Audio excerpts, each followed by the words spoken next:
अस्सलामु अलैकुम वरहमतुल्लाहि वबरकातुहू। रब्बी इश्रह ली सदरी व यस्सिर ली अमरी वहलुल उक़दतम मिन लिसानी यफ़क़हू क़ौली। रब्बी इश्रह ली, ऐ मेरे रब, शरह कर दे, मेरी कुशादगी कर दे। सदरी किसको? मेरे सीने में मेरे लिए आसानी पैदा कर, घुटन मेरी खत्म कर। व यस्सिर, और आसान कर दे, ली, मेरे लिए, अमरी, मेरे काम को, जो मैं काम करने जा रहा हूँ उसको क्या कर दे मेरे लिए आसान कर दे। वाहलुल उक़दतम मिन लिसानी, और मेरी जुबान की गिरा को खोल दे। इंसान के अंदर ये क्वालिटी जो बयान है, अल्लाह ताला ने बयान की है कि वाहद इंसान है जिसको हमने बयान करने की क्वालिटी इसके अंदर रखी हुई है। जानवरों के अंदर बात करने की, कम्युनिकेट करने की क्वालिटी तो मौजूद है, लेकिन बयान करने की क्वालिटी जो है वो मौजूद है नहीं है। इसको कपड़ा सारा, तो उसके अंदर बयान करने की क्वालिटी जो है वो नहीं। कम्युनिकेट करते हैं, व्हेल जो है वो लाखों किलोमीटर दूर कम्युनिकेट कर लेती है, परिंदे कम्युनिकेट करते हैं। अ, उनकी अच्छी एक कम्युनिकेशन होती है। अगर आप देखें भेड़ियों को, और एक तरीका का फिलहाल लगा दें इसको। तो भेड़िए, शेर जो है कितनी प्लानिंग के साथ शिकार करते हैं, पूरी स्ट्रेटेजी बनती है उनके अंदर। ऐसा नहीं कि बेवकूफ है, हम अपने आप को अशरफुल मखलूक समझ समझ के सारी उम्र हमने अपने आप को अजीब से मकमसे में डाला हुआ है। वो पूरी स्ट्रेटेजी बनाते हैं, कभी आप देखें उनमें पता होता है कि भी ये जो शेरनी है ये शिकार करेगी। ये हमारे इंसानों में ही है कि मर्द काम करते हैं, बाकी जानवरों में ज्यादा जो फीमेल होती हैं वही ये काम करती हैं शिकार करने का ज्यादातर जो है। तो वो पूरी स्ट्रेटेजी बनती है कि जनाब कौन शिकार करेगा, हम कहाँ पर बैठेंगे, और ये जो रेवड़ आ रहा है ये कहाँ कहाँ से इसके चांसेस हैं कि हमसे स्लिप होगा, और वहां उन रास्तों पर बैठते हैं और टारगेट करते हैं, एक दूसरे को बताते हैं कि जी वो जो बैल है इसको टारगेट करना है। उसके अलावा किसी को टारगेट नहीं करते, उसको खुदेड़ते हैं, दरमियान में से बाहर लेकर आते हैं और उसको अटैक करके उसके बाद जब वो उसको मार लेते हैं तो फिर उसके बाद उसकी निगरानी कौन करेगा, पूरी एक स्ट्रेटेजी बनती है कि कहीं वो लगड़ बगड़ ना आ जाए, वो ना खा जाए। एक पूरी वो एक कम्युनिकेशन होती है उनके अंदर। तो इंसान को बयान की ताकि है कि फिर हम कहते हैं कि मेरी जुबान की गिरा, बाज वक्त हम भी जो है वो बौखला जाते हैं बात करते हुए प्रेशर के अंदर, तो हम ये भी कहते हैं कि मेरी जुबान की वहलुल, और खोल दे उकद, गिरा को, मिन लिसानी, मेरी, क्यों, यफ्क़हू कौली, जिसको मैं ये बात समझाने जा रहा हूँ उसको समझ आ जाए। और दूसरी बात हम जो करते हैं कि इस दुनिया का जो मॉडल है वो है फ़इन्नमल उसरि युसरा, इन्नमल उसरि युसरा। आप युसर चाहते हैं, आसानी चाहते हो, तो इसके लिए आपको पहले मेहनत करनी पड़ेगी। दो दफा अल्लाह ताला ने फरमाया, इसको हम बार बार वो देखते हैं। आज एक और चीज मैं आपसे डिस्कस करना चाह रहा था कि when I left my home, I was thinking about a concept that why the non Muslims are not accepting Islam. क्यों है, मतलब मैं खुद इस्लाम को पढ़ता हूँ, कुरान पाक को पढ़ता हूँ, तो मुझे अपील करती हैं चीजें, मैं उसको समझता हूँ, इनको क्यों नहीं अपील करती। तो मैंने अपनी लाइफ को जरा थोड़ा सा आज मैंने सोचा कि पहले मैं एक फिरके के साथ अटैच हुआ, बाय बर्थ जिस फिरके में पैदा हुआ उसी के साथ अटैच हुआ। तो फिर with the passage of time जब मैंने सीखा कि यार ये जो बात कहते हैं ये कर नहीं रहे, एक तो पूरी बात करते नहीं है, उसमें से वो चीज जो इनके फायदे में नहीं है वो बताते ही नहीं है, और दूसरा जो ये कहते हैं वो करते भी नहीं है। मिसाल के तौर पे ये कहते हैं कि जी अल्लाह ताला जो है वो जालिम को जो है वो हदायत नहीं देगा, वल्लाहु ला यहदी ज़ालिमीन, अल्लाह ताला जालिम कौम को हदायत हो। तो खुद जो है ये सारे हमारी फैमिली में बारात लेके जाते हैं, 300-400 बंदों का खाना खाते हैं जाके, जुल्म करते हैं, और जहेज ऐसे मांगते हैं जैसे हक होता है। मैं हैरान होता हूँ, शर्म भी नहीं आती हमें कि यार हम मांगते हैं कोई चीज, ये चीजें आप दे दें, क्योंकि वो मर गई हुई है ना, हमारी हिस्ट्री मर गई हुई है, वो नब्ज ही मर गई है जिसके अंदर ये चीज मौजूद थी कि ये मेरा माल नहीं है, ये किसी का माल है। तो फिर मैं इनसे थोड़ा सा एलर्जिक हुआ, फिर एक और फिरके के साथ अटैच हुआ, मुझे बड़ा अच्छा लगा। हर फिरके में कुछ अच्छी बातें, बहुत अच्छी बातें मौजूद है उन्होंने जो अडॉप्ट की हुई है। लेकिन फिर मैं लगा कि यार ये भी बात पूरी नहीं कर रहे हैं। ये भी कुछ बात घुमाते, करते कुछ है, कहते कुछ है ये। मैंने सोचा कि आज मैं सोच रहा था कि अगर मैं मुसलमान होते हुए दूसरे मुसलमान से इंस्पायर नहीं हो रहा तो कुफार हमारी किताबें नहीं पढ़ते। मिसाल देता हूँ, मैंने आज जो ड्रेस पहना हुआ है ये फरंगियों का लिबास है, पहनता हूँ। जुबान बोलने की कोशिश करता हूँ अंग्रेजी बोलूं किसी को इम्प्रेस करने के लिए। बिस्किट को कुकीज हम कहते हैं ताकि लोग इम्प्रेस हों, बिस्किट पुरानी चीज हो गई है, कहते हैं कि नहीं। फ्रेंच फ्राइज बोलते हैं, चिप्स पहले कहते थे। मोटरसाइकिल को हम जो है वो अब बाइक बोलते हैं। जॉगर्स को स्नीकर्स बोलते हैं ताकि कुछ लोग मेरे से इम्प्रेस हुए। टॉफी को हम कैंडीज बोलते हैं, candies, you want candy, yes. इस तरह से हम अपनी जुबान को ट्विस्ट। अगर आपको पूछा जाए तो रात पढ़ोगे, नो, नाउज बिल्लाह मिन जालिक, ये नहीं पढ़ सकता। इसका मतलब आप उनके इल्म को नहीं पढ़ रहे, उनको देख रहे हो। इसी तरह वो भी हमारे इल्म को नहीं पढ़ते, वो हमें देखते हैं। हमें इस काबिल होना है कि उनको इम्प्रेस कर सके, तो कैसे इम्प्रेस करेंगे। इसी तरह से हम नमक के अंदर जनाब पत्थर पीस लें, मिर्चों के अंदर जो है वो हम पूरा पीस लें, दूध के अंदर हम पानी मिला दें, ये सारे काम करके तो नहीं इम्प्रेस किया जा सकता।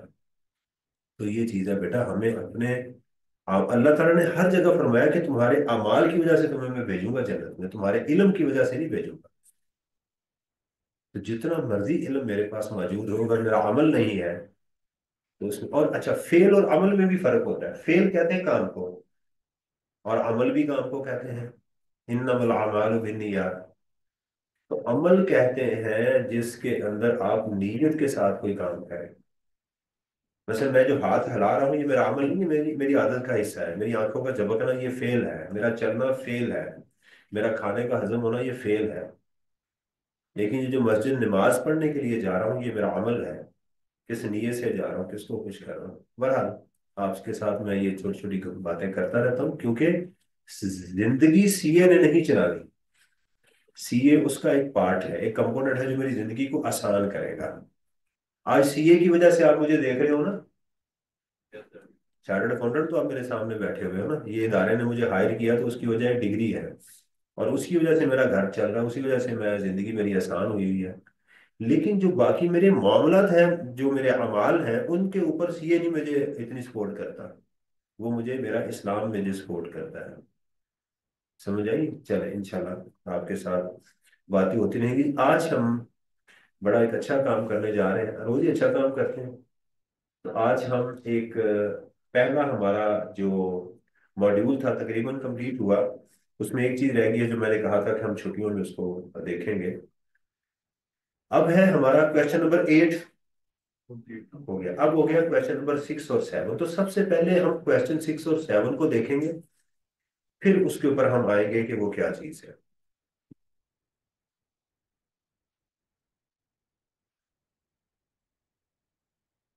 आपको आहिस्ता आहिस्ता मेरी स्ट्रेटजी की समझ आ जाएगी कि मैं कैसे पढ़ाता हूँ। पहले मैं विजन क्लियर करता हूँ, फिर जो है मैं उसके ऊपर आता हूँ।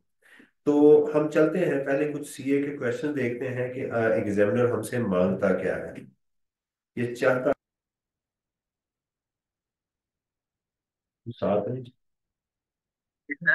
बेटा इसका लैपटॉप का स्टाइलस किधर है। लैपटॉप का वो जो पेन नहीं जिससे लिखते हैं इसके ऊपर, के अंदर होगा। आपके देखो जरा, नहीं है इसके अंदर। आप बेटा आ जाओ ना, किधर हो आप। बैग में ही मिलता है। जी। तो इसमें देखिएगा कि हमारे पास जो है, एक मिनट, मैं इसके कहीं,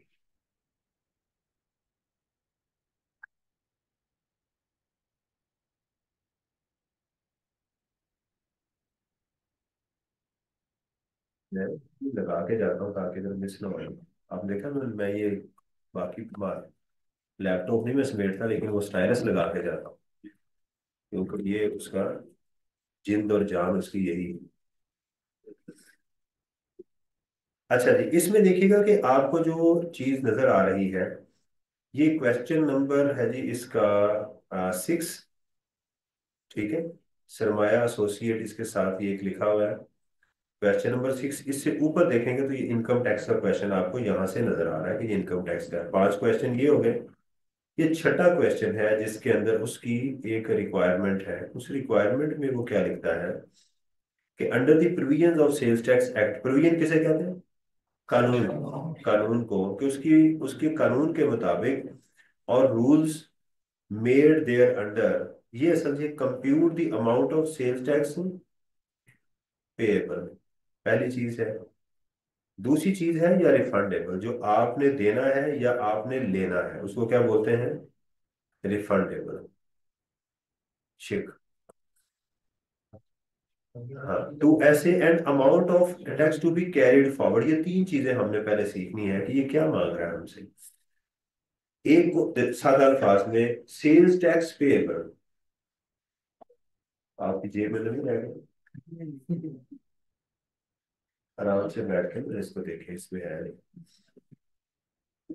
उधर बैठ जाएगा क्या बच्चों को, अब बैठ जाए आराम से सीट पे, मिल जाएगा।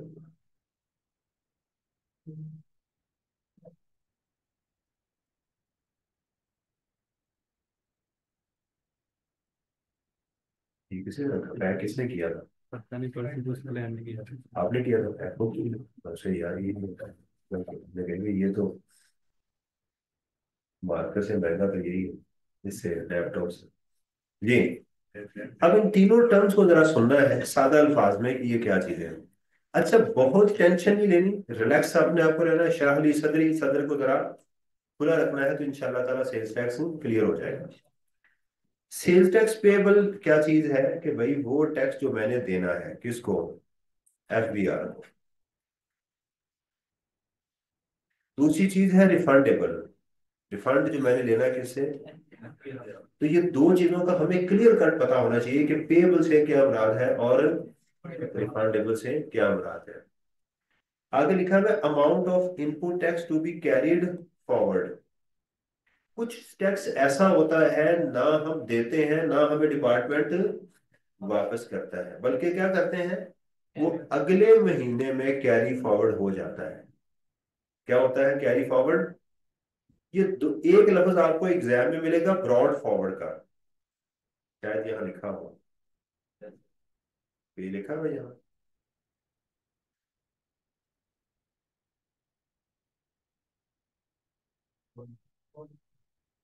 ये ब्रॉड फॉरवर्ड नहीं, ये इनकम टैक्स का है, मुझे सेल्स टैक्स का चाहिए। यानी ये वो है जो आपने बाज औक़ात कंप्यूट करना होता है, राइट। आगे कहता है इफ एनी, ये लाजमी नहीं कि आपको हर सूरत में मिलना ही मिलना है, लेकिन इफ एनी नॉर्मली मौजूद होता है सवाल के अंदर। सेल्स टैक्स पेबल, रिफंडेबल, और ये तीन चीजें पहले हमने क्लियर करनी है कि ये है क्या, मैंने कहां तक पहुंचना है। इसको क्या बोलते हैं? विजन। विजन कहते हैं ना आंख को देखना कि वो जाना है मैंने, उस जाने तक मैंने अपने आप को कैसे प्लान करना, दैट इज कॉल्ड मिशन। तो विजन और मिशन हम क्लियर करेंगे। हम किस तरफ डायरेक्ट हो रहे हैं? क्वेश्चन नंबर 6 और 7 की तरफ। तो 6 तो हो गया न्यूमेरिकल 20 नंबर का। अब चलते हैं 7 के ऊपर। ये देखिएगा, इसके अंदर ये कह रहा है कि required under the provision of this rules made there under discuss. Discuss से क्या मुराद होती है कि जो बात कही जा रही है, जो आपको समझ आ रही है, उसको मेरे साथ डिस्कस करें, right. The requirement to file the tax return and consequences if any for the non filing of such return, के रिटर्न फाइल करने की रिक्वायरमेंट क्या है, और अगर किसी ने ये रिटर्न फाइल ना की तो उसको कॉन्सिक्वेंसेज क्या फेस करने पड़ेंगे। नेगेटिव ही होंगे ना अगर आप कंप्लाई नहीं करेंगे। The power of the commissioner. अच्छा, ये बात याद रखिएगा, कमिश्नर को दा लगा के रखना है आपने पूरे पेपर में।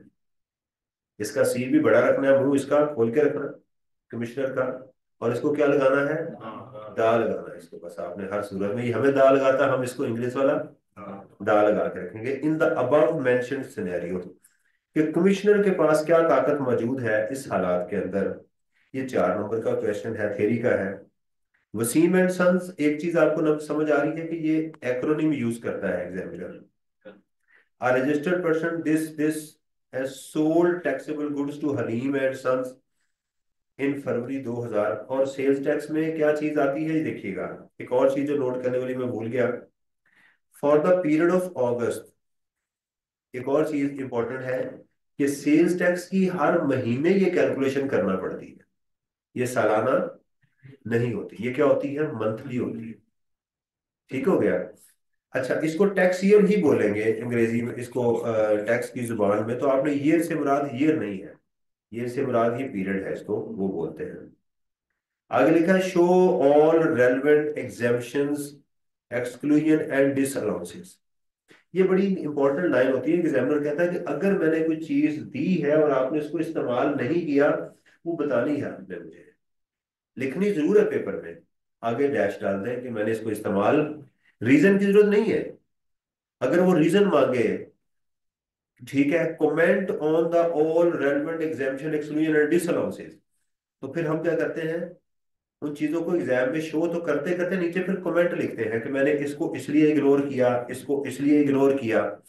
मिसाल के तौर पे मुझे कोई कहे कि आप चिकन अचारी बना दें, बनानी नहीं मुझे आती, उसमें वो कोयले भी रख देता है, राइट, कोई दो चार चूहे भी रख देता है मुझे, तो मैं क्या करूंगा, उन दोनों चीजों को निकाल दूंगा।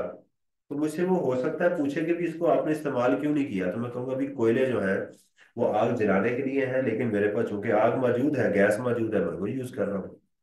और चूहा जो है वो हराम है, इसलिए मैंने उसको भी साइड पे, क्योंकि आपने मुझे चिकन अचारी कहा, चूहा अचारी नहीं कहा, तो इसलिए मैंने उसको भी निकाल दी साइड पे। तो वो चीज है, तो समझ आ रही। अगर यहाँ शो करे तो फिर आपने कमेंट सिर्फ चीजें लिखती जाने और डैश करना है, इसके अलग नंबर होते हैं। और अगर वो कहे कि कमेंट भी करे तो फिर कमेंट भी कर देंगे कि जो चीजें मैंने यूज, इसका मतलब ये हुआ कि एग्जामिनर मुझे कुछ चीजें देगा लाजमी पेपर में जो मेरे इस्तेमाल के काबिल नहीं, उनको निकालना भी पेपर नंबर देगा। सही चीज का इस्तेमाल करने के नंबर है और गलत चीज के इस्तेमाल ना करने के नंबर है, यही आर्ट है, इसलिए इसको प्रोफेशनल हम क्वालिफिकेशन वो बोलते हैं। तो यहां देखें सेल्स टैक्स में आपको फॉर द मंथ की चीजें ही आपको मिलेंगी। Under the provision of this effect increase decrease on the tax liability of this, उसके ऊपर जो है वो उसकी क्या क्या टैक्स लायबिलिटी जो है वो आएगी। ये सारी चीजें उसने बता दी हैं। ये पांच चीजें मौजूद हैं और 5 नंबर का है। अच्छा जी, ये देखिएगा, list down the factor that are relevant for chartered accountant firm, किस तरफ लेके जा रहा है, 8वां क्वेश्चन है, कहां पर जा रहे हैं। हाँ जी, code of ethics, code of ethics की तरफ लेके जा रहा है। जब चार्टर्ड अकाउंटेंट्स का लफ्ज आना शुरू हो, थैंक यू, हाँ बड़ी मेहरबानी, थैंक यू, नहीं,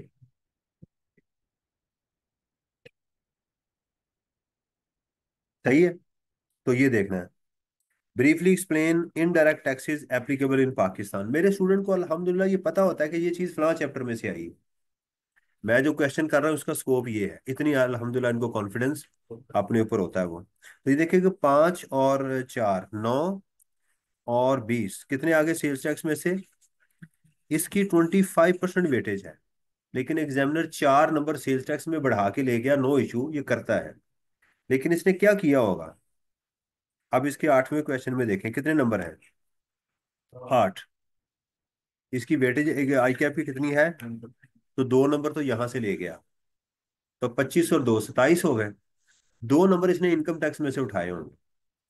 यानी ये एग्जामिनर जो थी वेटेज, इसने क्या की, एक को बढ़ा दिया 4%, और 2 मार्क्स या 2% की वेटेज कहाँ से उठा गया, एथिक्स से, और 2% कहाँ से उठा गया, इनकम टैक्स से, उसको उसने श्रिंक कर दिया। तो इस तरह से पेपर बनता, लेकिन ऐसा नहीं होगा कि यहाँ 50% हो जाए और वहां 50% हो जाए, ऐसा नहीं होगा।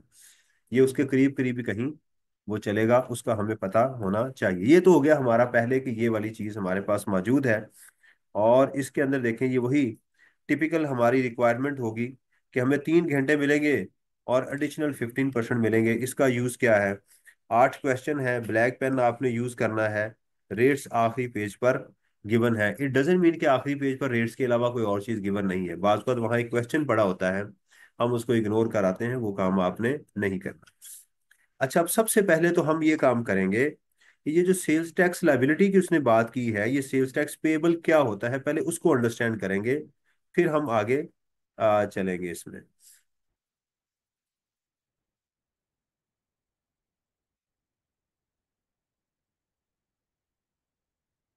ये पहले हम इस चीज को सीखते हैं कि ये क्या चीज है, राइट, फिर हम आगे जाके इसके टेम्पलेट को सीखेंगे ताकि हमें चीजों की समझ वो आ जाए।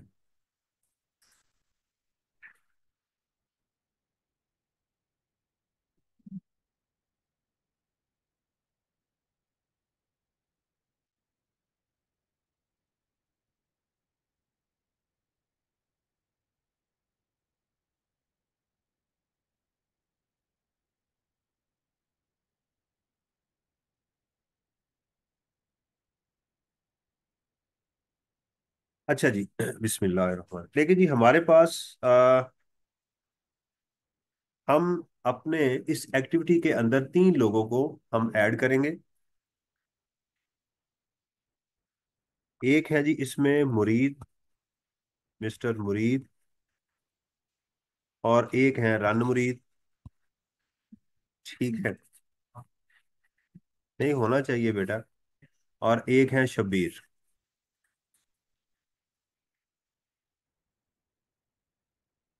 अच्छा, एक पंखा है जो कि मुरीद ने बेचा।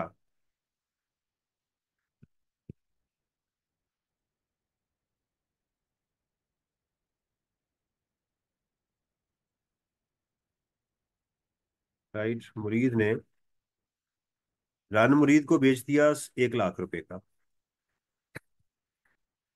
हमारे इस मॉडल में तमाम लोग रजिस्टर्ड है, ये बात आपने ध्यान में रखनी है कि ये सेल्स टैक्स की क्या है, सेल्स टैक्स रजिस्टर्ड पर्सन है, कोई भी अनरजिस्टर्ड नहीं है। पाकिस्तान में जो सेल्स टैक्स है उसका रेट है 18%।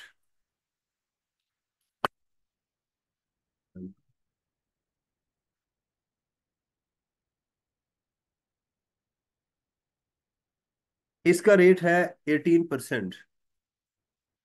तो जब ये आरएम को बेचेगा तो उससे जो पैसे लेगा वो 1 लाख रुपया ये लेगा और 18,000 रुपया से सेल्स टैक्स भी लेगा। ठीक है, तो जो मिस्टर रन मुरीद है वो इसको देगा 1,18,000 रुपये। अच्छा, ये पंखा आप कहेंगे सर 1 लाख रुपए का क्यों, इतने का तो एयर कंडीशनर मिल जाता है। उसकी वजह यह है कि इस पंखे के अंदर सेंसर लगे हुए हैं। आप जहां भी कमरे में हो उस तरफ सेंस करके आपकी तरफ ये मूव कर लेता है, खुद ही ये आपके दिमाग को डिटेक्ट करता है। जब आप सोचते हैं कि हवा आहिस्ता करो तो आप इशारा करते हैं, आहिस्ता कर देता है। आप इसको कहते हो 1 नंबर, तो 1 नंबर पे चला जाता है इस तरह से। आप उसको कहते हैं ऐसे, तो वो पूरे हो जाता है। आप उसको कहते हैं प्लीज कम, तो ये आपकी बात। अच्छा, ये आप हैरान होंगे, ये है, यानी ऐसी चीजें बन चुकी हुई हैं अब। ये पुराना दौर है कि आप सोचेंगे। समझ आई? तो रानू मुरीद को ये पंखा चाहिए था अपनी बीवी के लिए कि जनाब, नहीं इसने बेचना है। इसने क्या करना है, इसने ये पंखा आगे शबीर को बेच दिया। राइट, 1,20,000 रुपए का। ये इससे भी 18% लेगा। 18% कितना बनता है इसका? 21,000।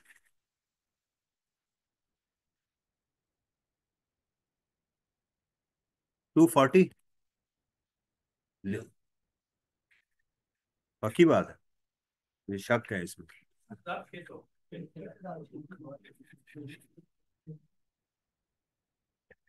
क्यों जी? अब ये देखिएगा शबीर इसको कितनी पेमेंट करेगा। शबीर पेमेंट करेगा 141,000। अब हम हमारे जो मॉडल के अंदर जो साहब हैं वो हैं आरएम। हम मिस्टर आरएम को, इनको फोकस करते हैं कि इन्होंने हुआ क्या। ये जो इन्होंने, इनकी सेल कितनी है, इनकी सेल कितनी है, वो है जी इनकी 120,000 की। और इनके एक्सपेंसेस कितने हैं, फर्ज करें कि इसके अलावा इनका कोई और एक्सपेंस नहीं है, वो है 1 लाख रुपए का। इसके ऊपर इनका जो टैक्स है उसको आउटपुट टैक्स कहते हैं। जो आप लोगों से टैक्स लेते हैं ना उसको क्या बोलते हैं? आउटपुट टैक्स बोलते हैं।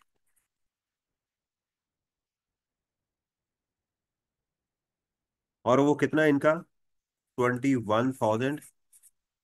ये बात एक जहन में बिठा के रखें बेटा, जो आपका टैक्स पेएबल होता है ना वो आउटपुट होता है। जो आपका टैक्स पेएबल होता है ना वो किस पे होता है? जो आप लोगों से टैक्स लेते हैं ये आपका नहीं होता, ये किसका होता है? डिपार्टमेंट का। ये किसका होता है टैक्स? डिपार्टमेंट को होता है। ये आपने हर महीने उनको वापस करना होता है। जहां बात समझ ना आए मुझे आपने बताना है सर यहां से बात क्लियर नहीं हुई। क्या कहा? जो लोग चीजें बेच के लोगों से टैक्स लेते हैं ये इनका टैक्स, ये उनकी लाइबिलिटी होती है। दे हैव टू पे टू दी डिपार्टमेंट। इन्होंने डिपार्टमेंट को पे ऑफ करना होता है। अब इसने जो टैक्स दिया है अपने एक्सपेंसेस के ऊपर, इसको क्या बोलते हैं? Input tax. ये दो बातें अच्छी तरह कभी जिंदगी में इसको गलत नहीं करना। इनपुट टैक्स क्या है? जो आप देते हैं। इनपुट टैक्स क्या है? जो आप टैक्स। इसका दूसरा नाम जो टेक्निकल है उसका नाम है टैक्स क्रेडिट। Tax credit. इसको इनपुट भी कहते हैं, टैक्स क्रेडिट भी कहते हैं। डिपार्टमेंट ये कहता है लोगों से कि भाई मेरे जो पैसे तुम्हारे पास पड़े हैं ना उसमें से जो तुमने पैसे दिए हुए वो माइनस कर लो, बाकी मुझे जमा करवा। फाइन। तो ये क्या करेगा? इसमें से 18,000 माइनस करेगा। ये क्या है? एडजस्टेबल। और ये डिपार्टमेंट को कितने जमा करवा देगा? 3,000। ये है इसका सेल्स टैक्स पेएबल।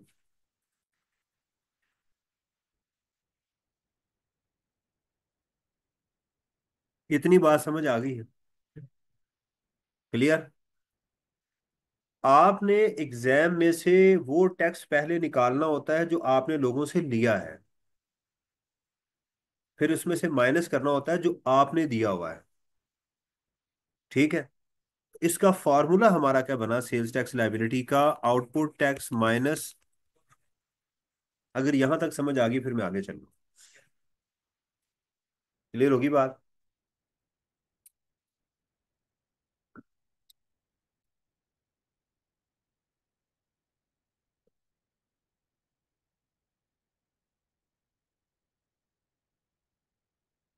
मुझे यस करेंगे तो मैं आगे चलूँ। हो गया क्लियर? चलिए बताएं आउटपुट टैक्स क्या होता है। जो आप लोगों से टैक्स लेते हैं इसको हम क्या बोलते हैं? आउटपुट टैक्स बोलते हैं। ये है, ये आपने लोगों से टैक्स लिया हुआ है। ये हैं किसके पैसे? डिपार्टमेंट के। और इनपुट टैक्स क्या है? जो आपने दिया हुआ है। ये किसके पैसे हैं? आपके। जो आपके एक्सपेंस हो चुका हुआ है उसके ऊपर टैक्स है। डिपार्टमेंट कहता है कि जो मेरे पैसे हैं उसमें से तुम हर महीने अपने वाले पैसे क्या कर लो? माइनस कर लो। और अगर कोई पैसे आपके पास एक्स्ट्रा मौजूद हैं तो मुझे दे दो, जिसको हम सेल्स टैक्स पेएबल कहते हैं। इसी तरह हम अपना बर्डन क्या करते हैं? आगे शिफ्ट करते जाते हैं। इस तरह अपना बर्डन क्या करते हैं? शिफ्ट कर रहे होते हैं। आगे से आगे से आगे चल रहा होता है। अब समझ आई? एग्जाम के अंदर वो स्टूडेंट जो क्वेश्चन में से ये चीज फाइंड कर लेता है कि जो मैं लाइन पढ़ रहा हूं ये इसका ताल्लुक मेरी आउटपुट के साथ है या इनपुट के साथ है, 50% वो कामयाब हो जाता है। लाइन पढ़ते हुए जो उसको समझ आ रही होती है इसका देखें आप जब प्रॉफिट एंड लॉस अकाउंट बनाते हैं तो पहले क्या लिखते हैं? सेल। फिर क्या लिखते हैं? Less expensive. यहां भी यही चीज है। वहां सेल लिखते हैं ना, यहाँ सेल का टैक्स। सेल को क्या कहते हैं? आउटपुट। तो पहले आप आउटपुट लिखेंगे बाद में इनपुट लिखेंगे। ओरिजिनल फिगर्स नहीं लिखते हम, उसमें से टैक्स निकालते हैं। क्या निकालते हैं? अच्छा, यहां पर आप देखें, यहाँ दो फिगर्स मौजूद है आपके सामने, 1 लाख रुपया भी मौजूद है और 1,18,000 रुपया भी मौजूद है। अगर एग्जामिनर बिल्कुल खामोश हो और आपको बताए कि इतनी सप्लाई हुई है, तो हम इसका 18% ले लेंगे। अगर एग्जामिनर क्या है, खामोश हो, तो हम समझेंगे कि इस अमाउंट के अंदर जो मुझे बताई जा रही है इसमें सेल्स टैक्स शामिल नहीं है।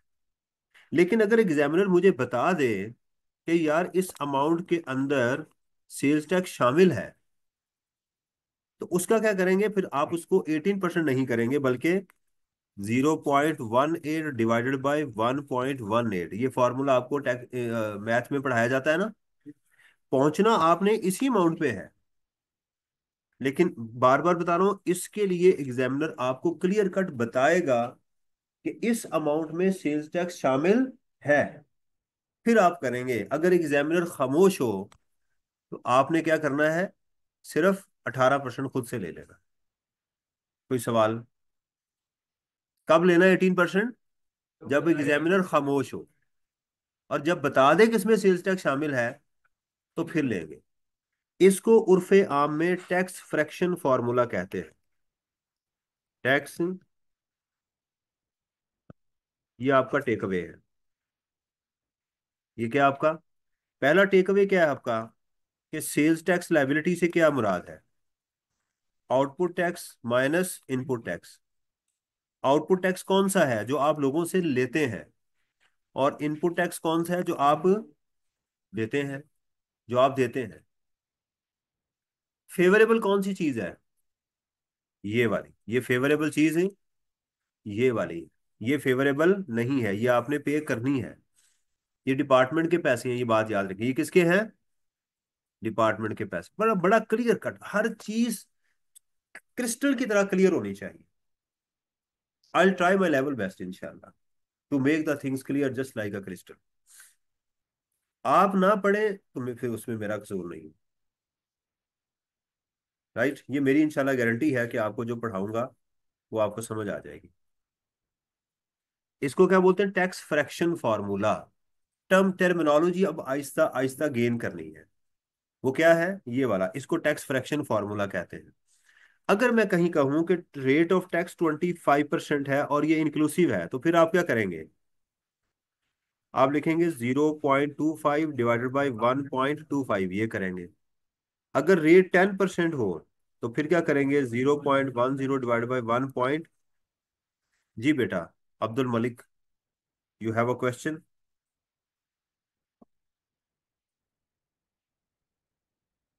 जी, इनका सवाल, ये मैं भी उसी की तरफ आ रहा हूँ कि एक प्रोडक्ट के ऊपर बार बार सेल्स टैक्स लगता है। मैं उसी की तरफ अभी आ रहा हूँ। ये बात सबको क्लियर हो गई? कोई इशू तो नहीं है? चले, अब चलते हैं कि सेल्स टैक्स को इनडायरेक्ट टैक्स क्यों कहा जाता है। माइट बी कि I have already explained in my previous lectures, but I would like to talk about again. मैं अभी कैलकुलेशन सादा अल्फाज में बताऊंगा, मैं कैलकुलेशन की तरफ नहीं जा रहा। फर्ज करें हम एक पूरी सप्लाई चेन बनाते हैं, उसके अंदर हमारा एक इंपोर्टर है।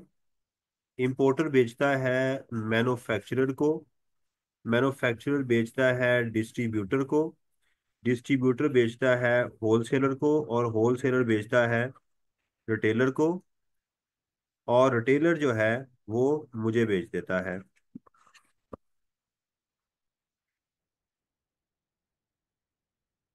जब इंपोर्टर इंपोर्ट करेगा, तो आप मुझे बताएं कि वो किसको टैक्स देगा? कस्टम डिपार्टमेंट को। किसको देगा? अज्यूम कर लें कि इंपोर्टर ने इंपोर्ट के टाइम के ऊपर कस्टम डिपार्टमेंट को 100 रुपए दे दिए, और उसने क्या किया? कस्टम डिपार्टमेंट ने फेडरल बोर्ड ऑफ रेवेन्यू को जाके 100 रुपया जमा करवा दिया। ये नहीं भाईजान, ये मिस्टर इंपोर्टर ने इंपोर्ट की है, उससे मैंने 100 रुपया लिया, ये आप रख लें। एग्री? इंपोर्टर ने जब मैन्युफैक्चरर को बेचा, मैं सिर्फ टैक्स लिख रहा हूँ, ओरिजिनल अमाउंट नहीं लिख रहा। मैं क्या लिख रहा हूँ? सिर्फ ये टैक्स की अमाउंट है, ओरिजिनल अमाउंट नहीं लिख रहा। इसने जब मैन्युफैक्चरर को बेचा, इसने क्या किया? उससे टैक्स ले लिया, इसने उससे ले लिए 120 रुपए। इसने कितने दे दिए? 100। एग्री? इंपोर्टर ने मैन्युफैक्चरर से कितने पैसे लिए सेल्स टैक्स के? कैसे बने, वो एक अलग इशू है। 120 रुपए ले लिए। अब डिपार्टमेंट ने इसको इजाजत दी थी। चलें पहले हम सप्लाई चेन कंप्लीट कर लेते हैं।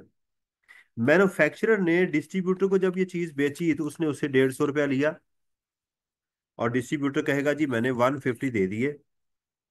ऐसे ही होगा ना? एक ने दिए तो दूसरे ने ले लिए। डिस्ट्रीब्यूटर ने क्या किया कि 155 रुपए ले लिए होलसेलर से, तो होलसेलर कहेगा जी मैंने 155 रुपए दे दिए।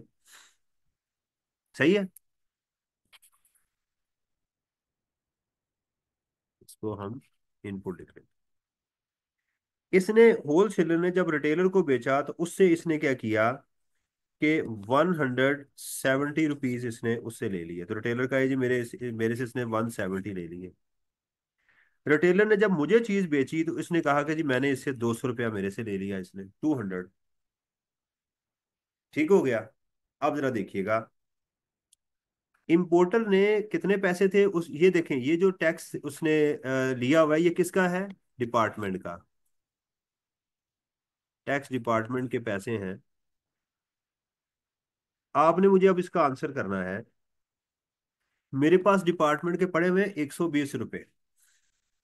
डिपार्टमेंट ने कहा कि मेरे पैसे आ गए आपके पास? जी मेरे पास पड़े हुए कितने जी? 120 रुपए। किससे लिए हैं? मिस्टर मैन्युफैक्चरर से। तुमने को दिए पैसे? जी मैंने दिए। किसको दिए? इंपोर्टर, उस पे मैंने कस्टम वालों को। कहेगा ओके, तो वो मारेगा कंप्यूटर में, और कंप्यूटर में आ रहा होगा कस्टम वालों ने मेरा 100 रुपया जमा कर दिया। Very good. क्या करो, अपने इसमें से 100 रुपया माइनस कर दो। तो इंपोर्टर कितने पैसे एफबीआर को देगा? जी 20 रुपीज। ठीक हो गया? क्लियर हुई बात? तो आउटपुट में से इसने इनपुट माइनस किया और बाकी 20 रुपए जाके एफबीआर को दे दिए। अब बारी आ गई मैन्युफैक्चरर की। मैन्युफैक्चरर से कहा कि साहब तुमने, मेरे पैसे तुम्हारे पास कोई इस महीने के हैं? जी बिल्कुल हैं। कितने हैं जी? 150। किससे लिए हैं? मैंने जी डिस्ट्रीब्यूटर से लिए हैं। अच्छा, तो तुमने कोई पैसे दिए भी हैं? जी बिल्कुल दिए हैं। किसको? मैन्युफैक्चरर को। उसने, इंपोर्टर को। तो कहेगा हाँ बिल्कुल मैंने अभी चेक किया है कि उसने तुमसे 120 रुपए लिए हुए हैं। तुम अपने पैसे माइनस करो भाई, और मेरे पैसे मुझे वापस कर दो। तो कितने पैसे देगा ये? 30 रुपए जमा करवा देगा। अब डिस्ट्रीब्यूटर से पूछा कि भाई तुम्हारे पास कितने पैसे हैं मेरे? वो कहेगा जनाब आपके मैंने 155 कलेक्ट किए हैं। किससे किए हैं? जी होलसेलर से लिए मैंने। तुमने कोई पैसे दिए हुए? जी बिल्कुल दिए हुए। किसको दिए हैं? जी मैंने मैन्युफैक्चरर को। वो कहेगा हाँ बिल्कुल मेरे सॉफ्टवेयर में आ रहा है। यानी उस, जब तक वो आउटपुट डिक्लेयर करेगा तो उसका इनपुट बनेगा ना। ये बात बड़ी इंपॉर्टेंट जो मैं बता रहा हूँ। अगर कंफ्यूजन हो तो फिर मुझे कहना सर जी मुझे यहाँ समझ नहीं आ रही। ये बात क्लियर हो रही है क्या नहीं? सॉफ्टवेयर में सारा काम चल रहा है। अगर यहाँ मैन्युफैक्चरर उसको शो नहीं करेगा तो डिस्ट्रीब्यूटर के खाते में पैसे आएंगे नहीं। सो वो कहेगा जनाब मुझे तो पैसे ही नहीं है। ऐसे ही होगा ना? भाई मैंने आपको मैसेज ही नहीं किया तो आपके व्हाट्सएप में तो मैसेज नहीं आएगा जब तक कि मैं सेंड नहीं करूंगा। तो इसका मतलब ये हुआ कि जो सेलर होता है वो पहले शो करता है। जैसे ही वो सेल शो करता है मेरे खाते में परचेज आ जाती है। बड़ी कॉमन सी बात है। वो सॉफ्टवेयर में जाके क्या करेगा, डेटा डालेगा जनाब मैंने डिस्ट्रीब्यूटर को इतने की चीज बेची, इतना टैक्स ले लिया। वो जैसे ही एंटर करेगा फौरन मेरे, जो मैं अपनी रिटर्न को ओपन करूंगा सॉफ्टवेयर को, वहां आ रहा होगा। तो मैं कहूंगा यस थैंक यू। ओके? और समझ आ रही है? Very good. गुस्सा नहीं करना। अब ये क्या करेगा, डिस्ट्रीब्यूटर कितने पैसे डिपार्टमेंट को देगा? 5 रुपए।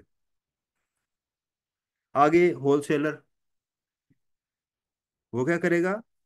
वो कहेगा जनाब 170 मैंने लिए हैं, 155 मैंने दिए हुए हैं, तो कितने देगा ये? 15 रुपए ये भी जमा करवा देगा। अब आ गया जी रिटेलर। रिटेलर कितने करेगा? 30 रुपए। डिपार्टमेंट को टोटल देखिए कितने पैसे गए हैं? 200। ये किसने दिए हैं? हमने दिए। किसने दिए हैं? इसलिए इसको इनडायरेक्ट टैक्स कहते हैं कि हर बंदा, इसने कस्टमर वालों को पैसे दिए, इससे रिकवर कर लिए, इसने इससे रिकवर किए, इसने इससे रिकवर किए, इसने इससे, और इसने कंज्यूमर से रिकवर कर लिया। कंज्यूमर नॉर्मली सेल्स टैक्स को इनपुट टैक्स नहीं कहता। कंज्यूमर क्या बोलता है? इसको अपनी कॉस्ट का हिस्सा बनाता है नॉर्मली। कंज्यूमर कहते किसको है? जो एंड कंज्यूमर होता है, ये मैं और आप भी हो सकते हैं, कोई कारोबार भी हो सकता है। कारोबार को कुछ फिक्स एसेट हैं जिनके ऊपर इजाजत दी गई है कि आप इनपुट मेरे से ले लें। क्या कहा मैंने? कारोबार में कुछ एसेट्स ऐसे होते हैं, कुछ चीजें ऐसी होती हैं जिसके अंदर, देखें, मैं गाड़ी खरीदूंगा तो मैं इनपुट नहीं ले सकता ना, खत्म होगी, मैं यूज कर रहा हूँ। मैं अवन लूंगा, मैं नहीं मैं उसको इनपुट नहीं कहूंगा, मेरी मेरी वो कॉस्ट का हिस्सा बनेगी, क्योंकि मैं कंज्यूमर हूं। समझ आ रही है? लेकिन जो शख्स इसको बेच रहा है ना आगे, वो इसको कॉस्ट नहीं बोलेगा। मिसाल के तौर के ऊपर, आप इसी केस के अंदर अगर आप इससे पूछेंगे ना भाई, मुरीद से कि भाई तुम्हारी कॉस्ट कितनी है, तो ये एक सेल कितनी है, 1 लाख रुपए की बोलेगा। आप आरएम से पूछेंगे तुम्हारी सॉरी कॉस्ट कितनी है, तो ये कहेगा 1 लाख रुपए की। इससे पूछेंगे सेल कितनी है, ये 1,20 की बोलेगा। लेकिन अगर शब्बीर जो है ये एंड कंज्यूमर है, तो ये अपनी कॉस्ट 1,40,000 को 1,41 को बोलेगा, ये नहीं कहेगा कि ये है। जिस शख्स ने सेल्स टैक्स रिकवर करना होता है ना, राइट, जिसने रिकवर करना होता है, वो सेल्स टैक्स के बगैर बात करता है कि मेरी इतने की चीज मुझे पड़ रही है। क्यों? क्योंकि उसने सेल्स टैक्स रिकवर करना है, वो अपनी कॉस्ट का हिस्सा नहीं बनाता। क्लियर होगी बात? देखें कितनी चीजें हैं इस पूरी स्लाइड में से आपको मिल रही। Number one, sales tax liability क्या होती है? क्या होती है बोलिएगा? Output minus, output minus, output क्या होता है?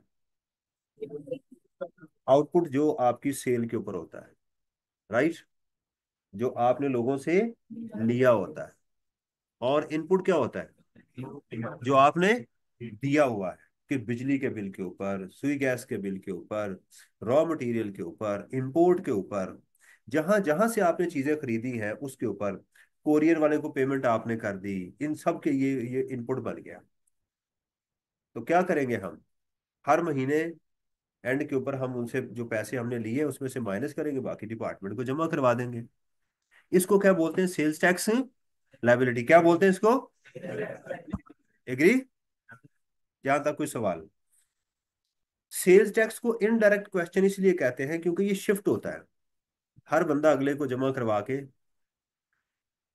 जो बायर होता है उसका इनपुट कब बनता है? जब उसका सप्लायर उसको सॉफ्टवेयर में डिक्लेयर करेगा। अगर वो डिक्लेयर नहीं करेगा तो मेरे लिए क्या मसला होगा? एफबीआर कहेगा भी मुझे शो नहीं हो रहा। मैं कहूंगा जी मैंने मिस्टर ए से बाय की है, वो कहेगा उसे बोलो शो करे, वो अपनी सेल डिक्लेयर करे। वो सेल इसलिए नहीं डिक्लेयर कर रहा कि उसको टैक्स पड़ रहा है, उसको इस महीने देना पड़ेगा, वो टैक्स चोरी करने की कोशिश कर रहा है। तो डिपार्टमेंट आपको बोलेगा कि उससे साहब से बोलो, वो कराची में है, लाहौर में है, जहां पर भी है, उसे कहो भाई सेल डिक्लेयर करें। जैसे ही वो सेल डिक्लेयर करेगा, मेरी परचेज होनी शुरू हो जाएगी। ये ऑटोमेशन पे चलता है सारा सॉफ्टवेयर, आइसोलेशन में नहीं चल रहा होता। अब क्लियर हुई बात? देखिए, मैं जो बात भी पढ़ा रहा हूं आपने रिवाइज किया करनी, यू विल एंजॉय। लेकिन अगर आप सोचेंगे ना, ऑनलाइन पे जो लोग देख रहे होंगे, जनाब मैं कर लूंगा, हो जाएगा, तो ना होना है ना फिर आपने करना है। क्योंकि ये कनेक्शन बिल्ड होने हैं, ये कनेक्टिविटी चलनी है। आज के लेक्चर के ऊपर कल मैंने मजीद एक चीज और रखनी है। आज का टेक अवे आपने लिखना है घर जाके। Number one, sales tax liability sir ने कैलकुलेट करना बताया, आउटपुट माइनस इनपुट है। क्वेश्चन नंबर होगा 5, 6, टैक्स फ्रैक्शन कब यूज करना है, सर ने बता दिया, राइट। आउटपुट किसको कहते हैं, सर ने बता दिया। इनपुट क्या होता है, सर ने बता दिया है। इनडायरेक्ट टैक्स क्यों कहते हैं, ये सर ने आज मुझे बताया, मुझे ये चीजें समझ आई है। Okay, sales tax rate is 18%, समझ आ गई मुझे। ये काम करना आपने। ओके, चले। ये बात आपको सारी क्लियर हो गई है। अब चलते हैं अपने असल काम की तरफ। जो अगला हमारा है वो है, मैंने आपको सेल्स टैक्स की समरी आपके साथ मैंने शेयर की हुई है।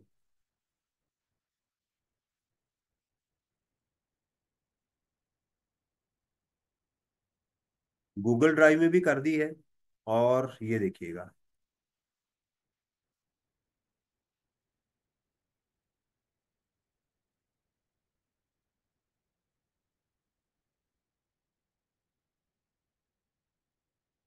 ये आपने इसका प्रिंट आउट बेटा निकाल के लेके आना है। क्या करना है इसका? आपके पास होना चाहिए। It is just like a तावीज। इसके ऊपर एक गाना भी है, तावीज बना के रखो मुझे, ऐसा कोई है ना, शाहरुख खान ने गाया हुआ है। तावीज क्या होता है? तावीज होता है महबूब आपके कदमों में, राइट। यानी थोड़ी मेहनत करके शॉर्टकट, तावीज को कहते हैं शॉर्टकट। तवीज को क्या बोलते हैं नॉर्मली? शॉर्टकट। कि भाई सड़कों पे खड़े होना है, उसका नंबर ढूंढना है, फिर उससे कॉल पे बात करनी है, फिर असाइनमेंट की बात करनी है, पता नहीं महीना दो लग जाएंगे। आमिल नामी नाम नजूमी नागर के पास जाएं, उसको 10-20 हज़ार रुपया दें, बकरा ज़िबा करें, उसको खिलाएं, एक तावीज देगा, गले बांध लें इंशाल्लाह ताला। हाँ ना उसका ये होता है तावीज। तो ये तावीज जो मैंने अभी आपको सामने रखा हुआ है, हार्ट रूल्स, ये समरी आपके पास होनी चाहिए, इसका पेज प्रिंट आउट होना चाहिए। इसमें जो एडिशन डिलीशन हो वो साथ साथ आपने लिखते जाना है। ये 1.5 पेज है तकरीबन, बनता है 1.5 पेज जो बनता है तकरीबन। ये आपके 90% न्यूमेरिकल को हल कर देगा।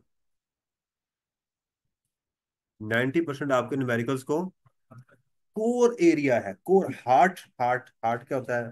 जो बिल्कुल सेंट्रल पार्ट होता है, ये वो उसके हैं, जिसके अंदर मैंने सारा बड़ी मेहनत से ये क्रक्स डाला हुआ है। ये न्यूमेरिकल को मैंने आपके सामने इसके नीचे वो टेम्पलेट लिख दिया। टेम्पलेट क्या होता है? वो सांचा जिसके अंदर आप चीज डालते हैं और वो बन के बाहर आ जाए, उसको सांचा बोलते हैं, फ्रेमवर्क बोलते हैं, टेम्पलेट बोलते हैं। और शामी बनाए ना आप, तो मेरी वाइफ ने मुझे जनाब वो करना कि मैं घर में आके बोलता बहुत था, और सारा दिन बोलने की आदत पड़ी होती, घर में भी चुप नहीं करते जाके, तो उसने मुझे वो देना अमेजा और कहना चलो बैठ के तो वो टिक्कियां बनाओ। वो मैं जनाब आधा पौना घंटा उसी काम पे लग जाना। तो एक दिन मैं ग्रोसरी पे गया तो मैंने वो एक वो खरीद लिया, वो जिसमें डालो टक टक करके जनाब, वो मैं यार 5 मिनट में शामी बनाई। फिर मैंने कहा यस ये चीज, फिर मैं बोलना शुरू हो गया। तो वो उस टेम्पलेट ने क्या किया, मेरा काम आसान किया। ये टेम्पलेट है जिसने मेरा वो शामी बनाना मुझे आसान कर दिया है। आप परेशान ना हो, इंशाल्लाह ताला ये लड्डू आपको खाना पड़ेगा और ये सारी चीजें आपको भी करनी पड़ेंगी, and you will be happy to be a रन मुरीद इंशाल्लाह ताला। जी मैं हूँ, सबसे बड़ा मैं हूँ। इसके बगैर जिंदगी ही नहीं चलती है, मैं आपको पहले बता दूं। ये बाहर ही आप होते हैं और जनाब मैं शादी के बाद ये हो जाएगा वो हो जाएगा, बीगी बिल्ली बने हुए होते हैं। फोन आता है जनाब, उस वक्त आपकी कांपे टांगनी शुरू हो जाती हैं। ये ऐसे नहीं है। और औरतों के साथ जुल्म करने वाला वैसे ही बेगैरत होता है। इसलिए सबसे अच्छा तरीकेकार ये है कि आपकी इज्जत भी रहेगी घर में भी और बाहर भी रहेगी। होना तो वही है जो उसने चाहना है, आपके चाहने से तो कुछ नहीं होना। लें जी, चलें जी। मौलवियों से वैसे भी मौलवी बड़े अच्छे लोग होते हैं, ये आपको पहले बता दूं, क्योंकि उनका दूसरा चांस होता कोई नहीं है। और अल्लाह ला खैर सर। लें जी, बिस्मिल्लाहिर्रहमानिर्रहीम। चलते हैं जी हम अपने सवाल के ऊपर। सवाल में 3 चीजें मैंने आपको बताई थी, if you do remember. If you do remember, 3 चीजें कौन कौन सी बताई थी?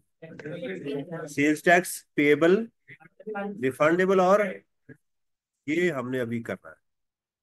सबसे पहले आप न्यूमेरिकल के ऊपर क्या लिखेंगे? नाम लिखेंगे, जो भी इदारा है। नहीं, मेरा नाम नहीं ठोक देना। वो जो भी वहां पर न्यूमेरिकल होगा उसका नाम आपने वो लगाना है। फिर लिखेंगे computation of sales tax liability. इसकी हेडिंग देखिएगा, सी कैपिटल है, एस कैपिटल है, टी कैपिटल है, और लायबिलिटी का एल कैपिटल है। फॉर द मंथ ऑफ, यहाँ जो भी महीना होगा, अगस्त होगा, सितंबर होगा, वो आप यहाँ पर ये लिख देंगे। पहला पार्ट आपका कंप्लीट हो गया। इसको हेडिंग बोलते हैं। हमारे उस्ताद बचपन में हमें सुर्खी कहते थे, सुर्खी लिखो। तो मुझे 5वीं तक तो बिल्कुल समझ नहीं आई सुर्खी किसे कहते हैं, क्योंकि सुर्खी हमें यही पता था कि जो औरतें मुंह पे लगाती हैं, क्योंकि वो चौक से लिखते थे। मैं कहता हूँ लिखते वाइट है, कहते सुर्खी है, राइट। तो बाद में समझ लगा कि अंग्रेजी में इसको हेडिंग बोलते हैं। और उर्दू में सुर्खी बोलते हैं, राइट। तो आपने नहीं वाइफ को कहना हेडिंग लगा लो, उसको सुर्खी ही बोलते हैं, राइट। पहले है जी आउटपुट टैक्स। क्या है? जो आपने चीजें सेल की है उसका टैक्स, जो आपने लिया है, क्या है? Taxable supplies to registered person. अभी हम देखेंगे इसके बाद कि ये एग्जेम्प्ट कौन सी। गुड्स दो तरह की होती हैं, गुड्स दो तरह की होती हैं। एक होती हैं टैक्सेबल और एक होती हैं एग्जेम्प्ट। कल हम इंशाल्लाह पढ़ेंगे गुड्स कहते किसको हैं और एग्जेम्प्ट गुड्स कौन सी होती हैं और टैक्सेबल गुड्स। ये कल का हमारा बड़ा अहम जो है वो टॉपिक होगा, इसके ऊपर हम बात करेंगे। Taxable supplies to registered person, उन लोगों को जो आपने सप्लाई की है जो रजिस्टर्ड है वो बताएं। मींस कि जो आपने रजिस्टर्ड लोगों से टैक्स लिया है। अच्छा, सेल्स टैक्स में ये बात याद रखें, आपने लिया नहीं लिया डिपार्टमेंट कहता तुमने लिया है। आपने बेशक उधार पे चीजें बेच दी हैं, आपने 1 रुपया नहीं लिया, डिपार्टमेंट कहता तुमने ले लिए, बेशक आप खुद यूज कर गए, तो कहता आपने टैक्स लिया है।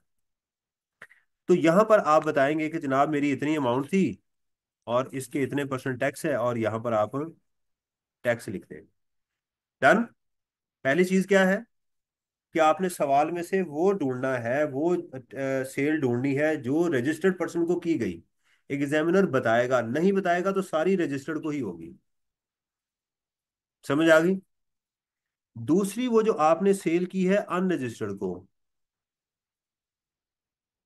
क्या उसके ऊपर रेट और है? नहीं, सेम रेट है। अगर टैक्सेबल गुड्स हैं तो उससे कोई फर्क नहीं पड़ता कि आप रजिस्टर्ड को करें या अनरजिस्टर्ड को करें, रेट उसका क्या होगा? सेम ही होगा। तो सवाल ये है कि अलग क्यों किया, उसकी आगे एक वजह आएगी। ठीक हो गया? उसके बाद है वो गुड जो एग्जाम्प्ट थी, अगर आपने वो बेची हैं, यहां कोई फर्क नहीं पड़ता रजिस्टर्ड को या अनरजिस्टर्ड को बेची हैं, उस पर कोई टैक्स नहीं क्योंकि है एग्जाम्प्ट। तो वहां आप एग्जाम में डैश लगा दें। एक होती है सप्लाई ऑफ जीरो रेटेड, एक गुड्स होती हैं जीरो रेटेड। जीरो रेटेड वो गुड्स होती हैं, ये ध्यान कीजिएगा, वो गुड्स होती हैं जहां पर डिपार्टमेंट आपका टैक्स दिया हुआ आपको वापस कर देता है। यानी जब भी जीरो रेटेड गुड्स आए तो आपके जहन में रिफंड का आना चाहिए।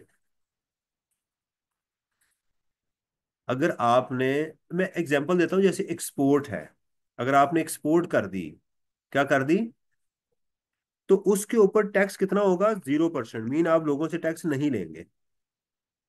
आप टैक्स, आप कहेंगे सर इसके ऊपर भी टैक्स नहीं है और इसके ऊपर भी टैक्स नहीं है। तो फर्क क्या है? बहुत बड़ा फर्क है। आपने जो चीजें एक्सपोर्ट की, तो कहीं से कहीं ना कहीं हो सकता है आपने टैक्स दिया हो। मैंने अगर ये बॉटल एक्सपोर्ट कर दी है तो मैं तो इंग्लैंड से अमेरिका से टैक्स नहीं लूंगा ना। लेकिन इस बोतल को बनाते हुए या खरीदते हुए मैंने भी तो टैक्स दिया हुआ है ना, वो मुझे रिफंड मिलेगा। यहाँ स्टूडेंट गलती क्या करता है? वो सेल में से टैक्स ढूंढने की कोशिश करता है। ये बहुत बड़ी गलती होती है जो स्टूडेंट कर बैठता है। देखें, दोबारा सुनिएगा, मैंने ये बॉटल खरीदी है 100 रुपए की और एक्सपोर्ट की है 500 रुपए की। मेरा रिफंड कहां से निकलेगा? 100 से या 500 से? 100 से। 500 से रिफंड नहीं निकलना, क्योंकि वो जो मेरी सेल हुई है वो तो जीरो पे है। कोई समझ आ रही है? नहीं, अभी उस पे नहीं आना, अभी सिर्फ ये समझे।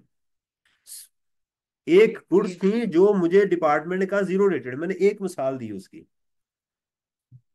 राइट। तीन चीजें मैंने आपको बताई हैं, एक टैक्सेबल है, एक वो गुड्स जिन पे टैक्स है, कुछ गुड्स ऐसी होती हैं जो होती हैं जीरो रेटेड, जिन पे हम टैक्स देते नहीं, लेते नहीं है, बल्कि उसका टैक्स हमें डिपार्टमेंट क्या करता है? वापस करता है, वो वाला टैक्स जो हमने दिया होता है, राइट।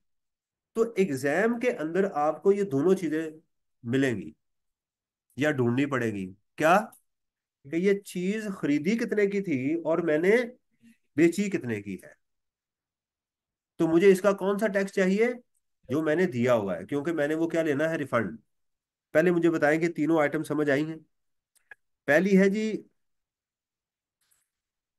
पहली है मेरी टैक्सेबल, और एक है एग्जेम्प्ट, और एक है जीरो रेटेड। तीनों की समझ आ गई?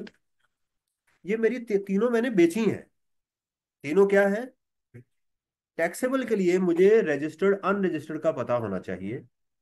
एग्जेम्प्ट के लिए, क्योंकि वो है ही एग्जेम्प्ट, तो उसके लिए मुझे कोई जरूरत, और जीरो रेटेड के लिए मुझे उसके इनपुट का पता होना चाहिए, क्योंकि मैंने वो रिफंड लेना है। Is okay? यहां तक बात, पहली चीज समझ आ गई कि नहीं?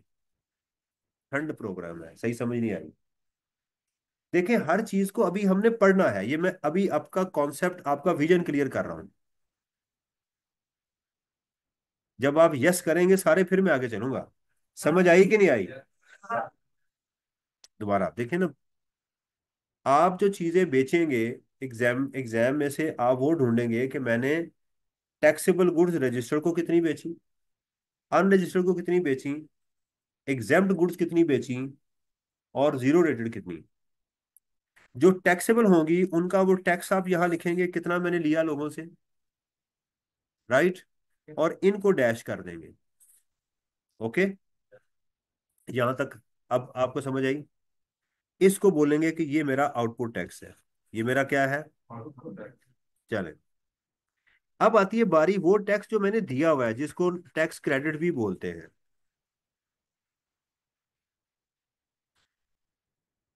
सबसे पहले में लिखा है इनपुट टैक्स ब्रॉड फॉरवर्ड। अगर आप अगस्त के महीने में हैं, हो सकता है पिछले महीने में कोई ऐसा टैक्स था जो आपने दिया तो था, लेकिन उसकी एडजस्टमेंट नहीं आपको मिली, किसी किस वजह से, बाद में बात करते हैं। क्या है? ब्रॉड। ये एग्जाम में डायरेक्ट फिगर गिवन होगी आपको इंशाल्लाह। ये एग्जाम में आपको फिगर गिवन होती है। कौन सा टैक्स है ये? जो पिछले महीनों से अनएडजस्टेड चलता आ रहा है, जिसको हम ब्रॉड फॉरवर्ड कहते हैं। अकाउंटिंग की टर्म है, कोई इसमें मसले वाली बात है? उसके बाद वो टैक्स जो आपने चीजों को बनाते हुए दिया है या खरीदते हुए दिया है, बिजली का बिल, सुई गैस का बिल, रॉ मटेरियल, ये सारे टैक्सेस वो आ गए। ठीक हो गया? यार इसको ना आप लिखते जाएं प्लीज, ताकि आपके ना, ये लिख के आपने इस लेक्चर को याद रखना है। इसको पहले लिखें यहां तक, पहले हेडिंग दें।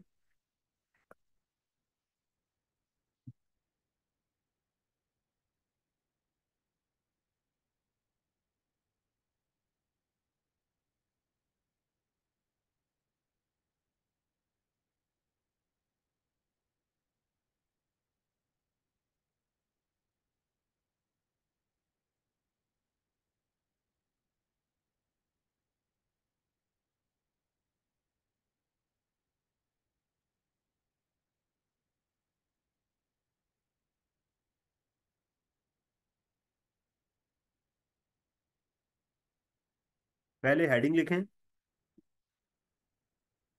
ये आपने बेटा इसको ना रट लेना है। इसकी जो लोकेशंस हैं, इसको आपने अच्छी तरह से रट लेना है। ये बहुत इंपॉर्टेंट है, बड़ी मेहनत से मैंने बनाया है।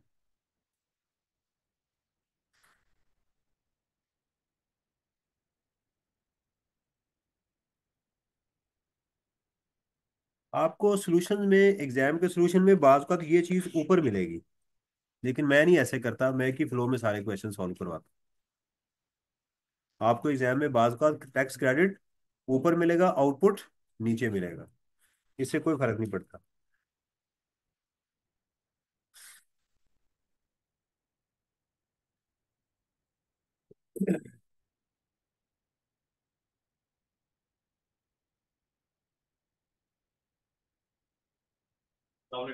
सही। सर एसीसी का विजिट कर सकते हैं 1 मिनट के लिए? अच्छा। Last minute. हाँ हाँ हाँ, क्यों नहीं। अस्सलाम वालेकुम। डॉक्टर इमरान शहजाद।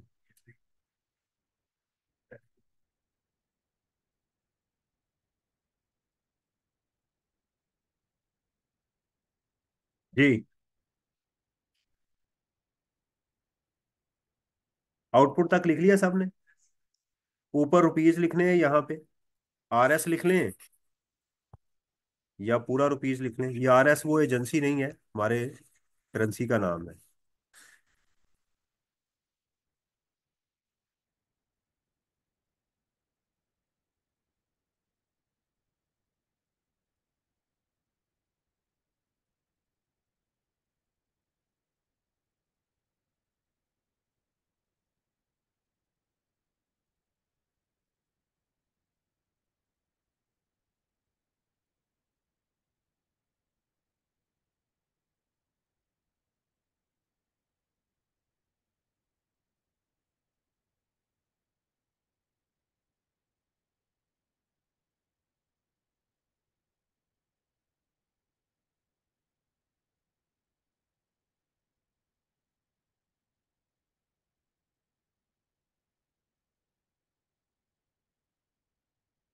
सबको ये चीजें पता चल गई कि आउटपुट में क्या लिखना है। Supplies to registered, supplies to exempt, supply zero rated से, बस ये तीन आइटम याद हो गई। वेरी वेल डन भाई, क्या बात है, अच्छा आ गए हो। ये टेम्पलेट याद हो गया ना, कमाल हो जाएगा। ये सार ये 3 पेजेस हैं, एक टेम्पलेट याद कर लो, ऊपर वाली चीजें याद कर लो, इंशाल्लाह ताला न्यूमेरिकल फिर आपके फ्लो में आ जाए इंशाल्लाह। अच्छा जी, आगे आगे आगे जी, हमारे पास इनपुट। इसमें पहली चीज क्या है, ब्रॉड फॉरवर्ड। क्या है, क्या होता है जो पिछले महीनों का पड़ा हुआ है, इस महीने का फॉर द मंथ वो भी आप लिख दें। सारा टैक्स है ये, ओरिजिनल अमाउंट नहीं है ये, उसमें से टैक्स निकालना है, उसमें से टैक्स। और अगर टैक्स ही गिवन है तो उसको नहीं मल्टीप्लाई करने बैठ जाना। अगर है ही टैक्स तो फिर तो नहीं करना ना। कोई और स्पेसिफिक आपको चीज एग्जामिनर दे देता है, वो भी ऐड कर लें। इसमें लिखा हुआ है less input tax not allowed, या रिवर्सल कोई डालनी है। देखें, जब डिपार्टमेंट आपको अपने पैसों में से एडजस्टमेंट की इजाजत देता है ना, तो वो बड़ा क्यूरियस होता है। क्यों? कि लोग जाली काम करेंगे ना, उसको पैसे कम देंगे, रसीदें नहीं है, पेमेंट्स नहीं की हुई, जाली काम कर रहे हैं। इसलिए जब आप उसकी वायोलेशन करते हैं या कोई गलती करते हैं ना, तो फिर वो क्या करता है कि उस टैक्स को माइनस कर देता है कि भाई मैं इसकी इजाजत नहीं दे रहा। ये पैसे किसके हैं, बार बार मैं बता रहा हूं, ये पैसे किसके हैं, टैक्स डिपार्टमेंट में से। इसमें से आप अपने पैसे क्या करने जा रहे हो, माइनस करने। तो यहां बड़ा कॉन्शियस हो जाता है। उसने कुछ कंडीशन दी है कि इन इन कंडीशन में मैं आपको ये पैसे एडजस्ट करने की इजाजत नहीं दूंगा, आपने उसके रूल्स को फॉलो करना होता है। ये पढ़ेंगे इंशाल्लाह। जब आप ये माइनस करेंगे तो आपके पास टोटल इनपुट आ जाएगा। ये क्या है, टोटल आउटपुट, और ये क्या आ गया, टोटल। यहां तक नोट कर लिया, नोटेड। चले, अब यहाँ एक असूल सुनिएगा, एक छोटा सा असूल मैं आपको बताने लगा हूं। बोझ तो नहीं पड़ रहा, दोबारा मैं आता हूँ। आउटपुट में क्या है, supplies to registered, supplies to unregistered, exempt supply zero rated हो गया। अब इसमें से इनपुट माइनस करना है। पहले कौन सा है, ब्रॉड फॉरवर्ड, पिछले महीने का। फिर क्या है, इस महीने का। फिर कोई स्पेसिफिक, और इसमें से माइनस कर दें जिसकी इजाजत है। हो गया। होता क्या है, जरा मेरी बात ध्यान से सुनिएगा। होता यह है कि हमने बाज का चीजें बल्क में इंपोर्ट कर लेते हैं या बल्क में खरीद लेते हैं, उसको 4-5 महीने लग जाते हैं बिकते हुए। क्या लगते हैं? मिसाल के तौर के ऊपर मेरा आउटपुट है 100 रुपए का, जो मैंने डिपार्टमेंट को देना है। लेकिन जो मेरा इस महीने का टोटल जो इनपुट है ना, वो 1,000 रुपए का है। डिपार्टमेंट कहता है यार देखो, तुम्हारे मेरे पास, मेरे पैसे कितने पड़े हैं तुम्हारे पास, मैं कहता हूँ जी 100 रुपये ये मेरे पास पड़ा है। तुमने मेरे से कितने लेने हैं, 1,000 रुपया। कहता है यार एक काम करो प्लीज, कि आप मेरे पैसों में से 90% मेरे पैसों का एडजस्ट कर लो। यानी 100 है ना, तो इसका क्या करो, 90 रुपए मेरे पैसों का 10% कम से कम मुझे दे दो। तो मैंने यहां क्या लिख दिया, 90। मैंने कहा भाई मेरे पैसे तो मैंने तो लेने थे 1,000 रुपए, समझ आ रही? यानी आउटपुट का जो मैंने, मेरे पास डिपार्टमेंट के पैसे पड़े हुए हैं, वो कहता है उसका 90% कितना बनता है, मैं कहता हूँ जी 90 रुपए। कहता है ये एडजस्ट कर लो मेरे से, मेरे मेरी अमाउंट तुम क्या कर लो, 90% एडजस्ट कर लो। तो मैंने कहा बाकी जो मेरे पैसे हैं, वो कहता है ये जो 910 रुपए बनते हैं ना इसके, ये वाले, ये कैरी फॉरवर्ड कर लो इस महीने, अगले महीने जाके फिर इसको ऐड कर लेना। भी अगले महीने चीजें बेचोगे ना, फिर मेरे पैसे तुम्हारे पास आएंगे, तो जूं जूं मेरे पैसे आते जाएंगे तुम एडजस्ट करते जाना। आपको समझ आई है कि नहीं? ये आ गया। तो मैंने 10 रुपए दे दिए। फिर आ गया जी मेरे पास वो जो फिक्स एसेट मैंने खरीदे हैं, ये कौन से हैं, ये भी एक सवाल है, इसको डिस्कस करेंगे। उसको भी, उसका टैक्स भी माइनस कर, मैंने कोई मशीनरी लगाई है, मैंने कोई मशीनरी लगाई जिसपे ये बॉटल बना रहा हूं। देखें जरा बात सुनिएगा, पहले मैंने इस बॉटल का जो इनपुट टैक्स था, बिजली का बिल, इसका रॉ मटेरियल, इसकी सारी चीजों का टैक्स, ये वाला माइनस कर लिया। ये सारे का सारा जिस मशीन पे ये बना है, उस मशीन पे भी तो टैक्स दिया हो सकता है ना, कि नहीं? वो कहता वो भी माइनस कर लो। अच्छा, मैंने कहा मेरे पास वो तो है जनाब, तुम्हारे देने मैंने 10 रुपए, वो तो है 60 रुपए। पहली बात ये है कि इसके ऊपर ये 90% वाला रूल नहीं लगता। ये रूल किस पे लगता है? रॉ मटेरियल के ऊपर, फिक्स एसेट के ऊपर ये रूल अप्लाई है। मैंने वो भी माइनस किया, तो मेरा फिर नेगेटिव कितना आ गया? कहता यार इसको भी कैरी फॉरवर्ड कर लो। तो मेरा टोटल कैरी फॉरवर्ड कितना हो गया? 960। कुछ समझ आई? देखें दोबारा, छोटा छोटा करके, छोटा छोटा करके इसको सीखते हैं। Output tax minus input tax और 90%, फिर माइनस इनपुट टैक्स। कौन सा है ये माइनस इनपुट टैक्स? कौन सा है? एक्सपेंसेस का। और ये किसका है? एसेट्स का। यहां तक समझ आ गई? मुश्किल तो नहीं हो रही? इंशाल्लाह। अब आ गई बारी कि जनाब वो जो आपने सेल की है ना अनरजिस्टर्ड पर्सन को, ये वाली, इसके ऊपर आपने मुझे 4% टैक्स देना है। इसके ऊपर क्या देना मुझे? तुमने मजीद टैक्स देना है। तो मैंने कहा ऊपर ही ऐड कर लेते। क्या करते? मैंने कहा नहीं, ये वाला वो पैसा है जिसमें से तुम अपना इनपुट मेरे से एडजस्ट नहीं करवा सकते, ये तुमने मुझे देने ही देने हैं। दोबारा सुनिएगा, तुमने अनरजिस्टर्ड को सेल की जी, बिल्कुल की है, 18% ऊपर लिखो, लिख लिया। इसमें से जो तुमने पैसे मेरे से लेने माइनस कर लो। आपका काम समझना नहीं है अभी फिलहाल, आपका काम सिर्फ इस टेम्पलेट को याद करना है। मैं आपकी याद करने के लिए थोड़ी सी हेल्प कर रहा हूं, ये याद हो ही जाना है। लेकिन आज आपका काम सिर्फ ये है कि इसको आपने सिर्फ लिखना है, क्योंकि मुझे पता है कि इतना सारा डेटा हमारा दिमाग एकदम से कंज्यूम नहीं कर सकता। आई नो वेरी वेल, बेवकूफ आदमी नहीं हूँ, चार्टर्ड अकाउंटेंट हूँ। समझ आ रही है? इसलिए इस बात से परेशान नहीं होना अभी।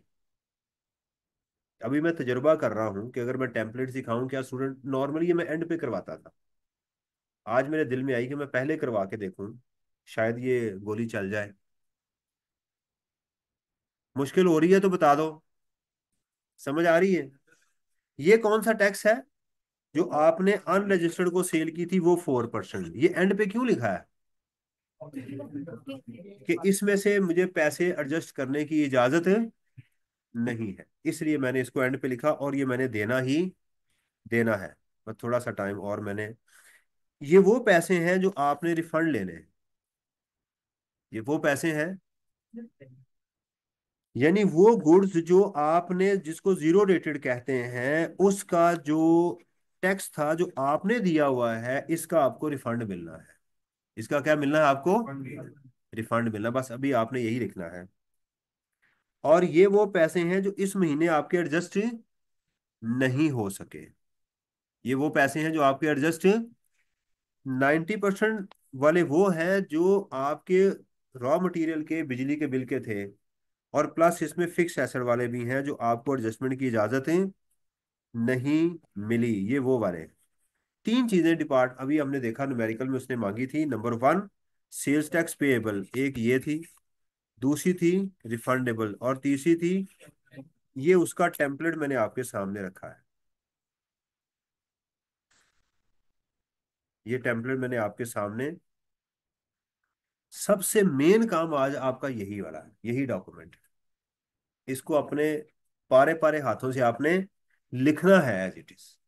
स्टेजेस क्या है दुनिया का, दोबारा बस इसको कंक्लूड करें। Number one, output tax. Number one, less और 90%, लेस इनपुट टैक्स ऑन, और ऐड फर्दर टैक्स। ये चार मेरे हाथ देखिएगा, चार मेरे पास उंगलियां हैं। Number one, output tax, less, less input tax, दो दफा बोलिएगा ना। अब आपको दिमाग को समझ आ जाएगी। Output tax, less input tax, less add further tax, ऐसे याद करें फिर आपको सीधे। आउटपुट टैक्स जो देना है, less input tax, less input tax और आउटपुट टैक्स। चार उंगलियों में से दो पॉजिटिव है, आउटपुट टैक्स। इनपुट टैक्स की दोनों उंगलियां मेरी इधर आ रही है। दोबारा, output tax, less input tax, less input tax, add further tax. ये देखिएगा ऐसे, समझ आ रही है। आउटपुट टैक्स देखें, चारों हैं। आउटपुट टैक्स ऐसे, इनपुट टैक्स, इनपुट टैक्स और आउटपुट टैक्स, ये राइट। और ये क्या है, रिफंड। ये क्या है, ये इनके साथ मिल ही नहीं रहा, ये बिल्कुल अलग है, ठीक है। राइट, ये पूरा हाथ ही कैरी फॉरवर्ड है। याद हो गया, सही हो गया जी। इंशाल्लाह ताला कल आपने ये लिख के मेरा बेटा क्लास में आना है।